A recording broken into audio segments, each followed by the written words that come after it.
What is going on, fellow investors? This is Capital Gains here, and this week I will be going over all my dividend payments that I received in the month of June. Before I get into that, if you like this video, please hit that like and subscribe button.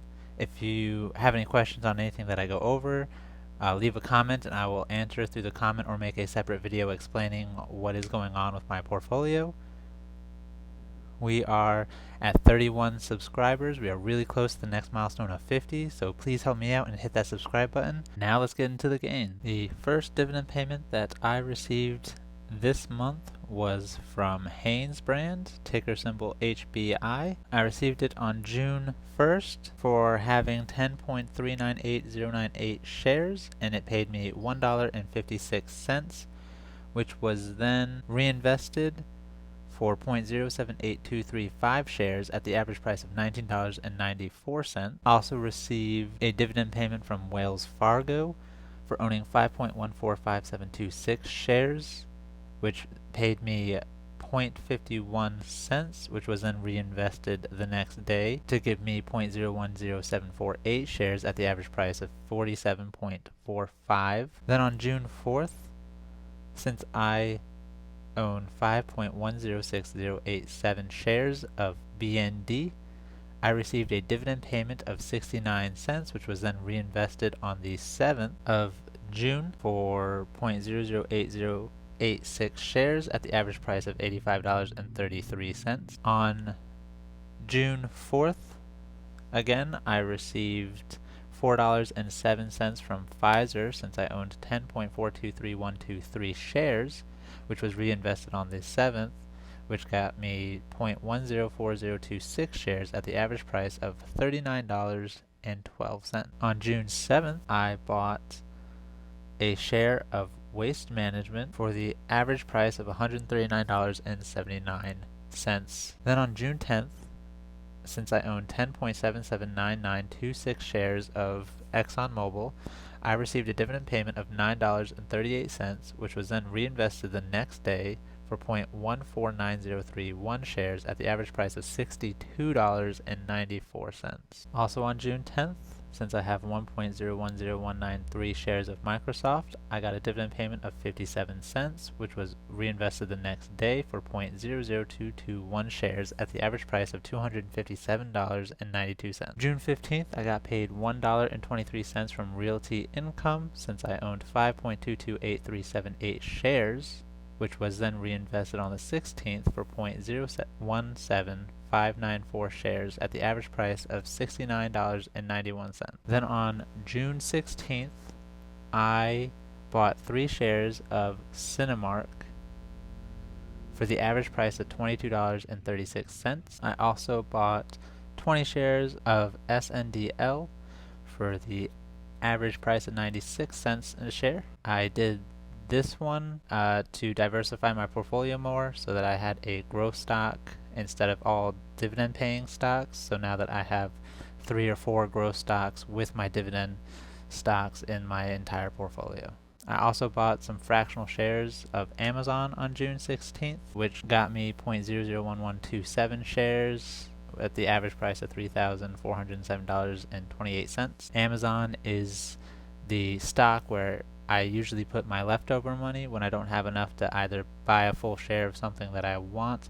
I'll put it in Amazon since Amazon seems pretty safe since it is everywhere and it's always growing. On June 16th, since I own 1 share of VTRS, which was given to me from owning Pfizer shares, I got paid 11 cents, which was then reinvested the next day to give me 0.007244 shares at the average price of $15.19. And this one's really cool because I never paid for this stock. Pfizer gave it to me for owning stock in their company.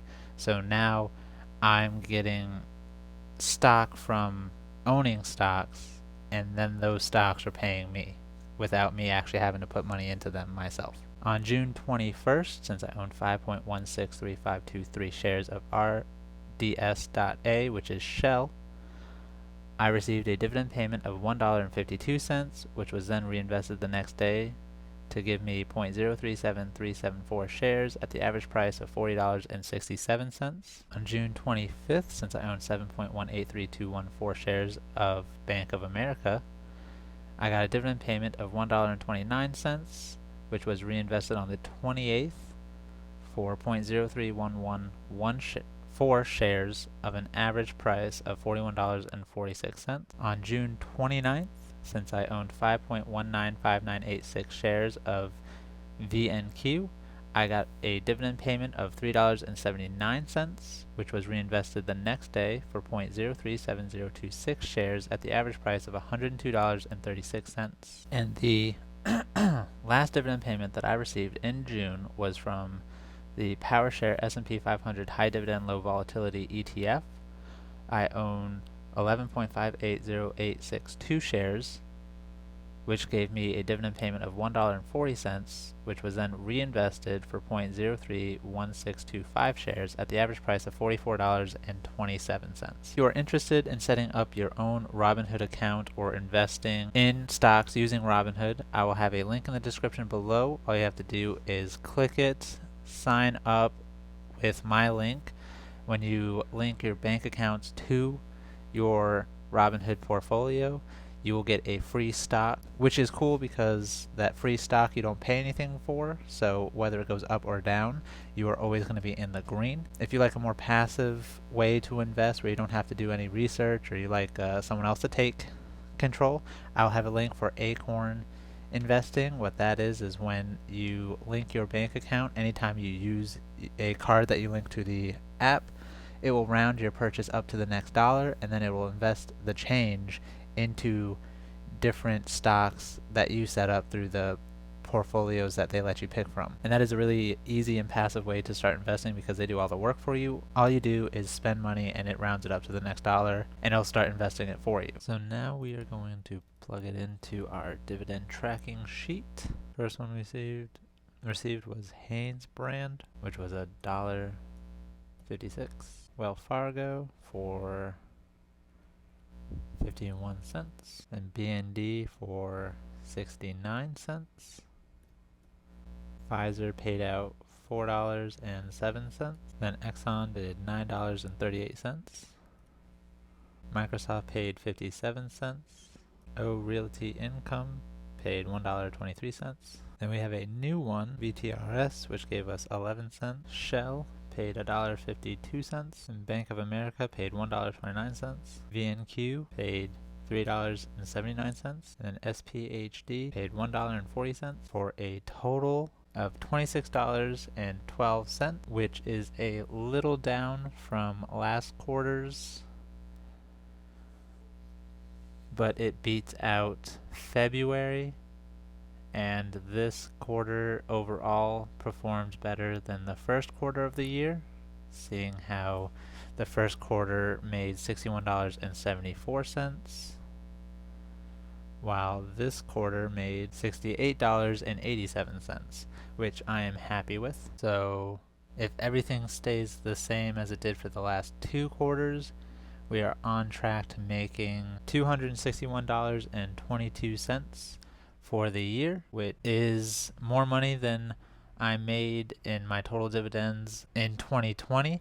So I am happy with the projected income that I should be making for this year and how my portfolio is performing overall. And we can see with my little chart right here that the highest paying company so far is Exxon, which has paid almost $20 by itself. Also have a link to my Redbubble store where you can get the Capital Gains logo on a sticker. I think that is really cool. I have a friend who draws the stuff on that store, and I think she's doing a great job. So if you want, you can go there and support the channel and her. If you made it to the end of the video, thank you for staying. I hope you learned something or like the content that I am producing. If you liked what you see, please hit that like and subscribe button and leave a comment if you have any questions or want me to answer anything more about my portfolio. But until next week, I will see all of you investors later.